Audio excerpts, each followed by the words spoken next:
from Study Smart to everybody. I am here to discuss a few tips that will help you to solve the map-based question. Now, map-based question is a little tricky because it is in the pictorial format.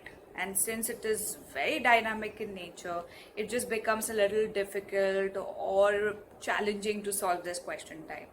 What could definitely help you is the background information about the map. Now, another thing that is very important in the map-based question is to be aware of the direction. Therefore, you are provided with compass points in every question you take up. What I recommend is that you divide your diagram into 4 parts. If you're working on a paper, well and good, you could just draw 2 lines identifying the 4 different directions and mark all the cues or the landmark which are given in the map-based question. Another tip would be the entrance point.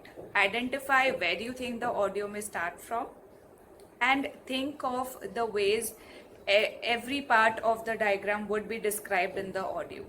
Hope that helps.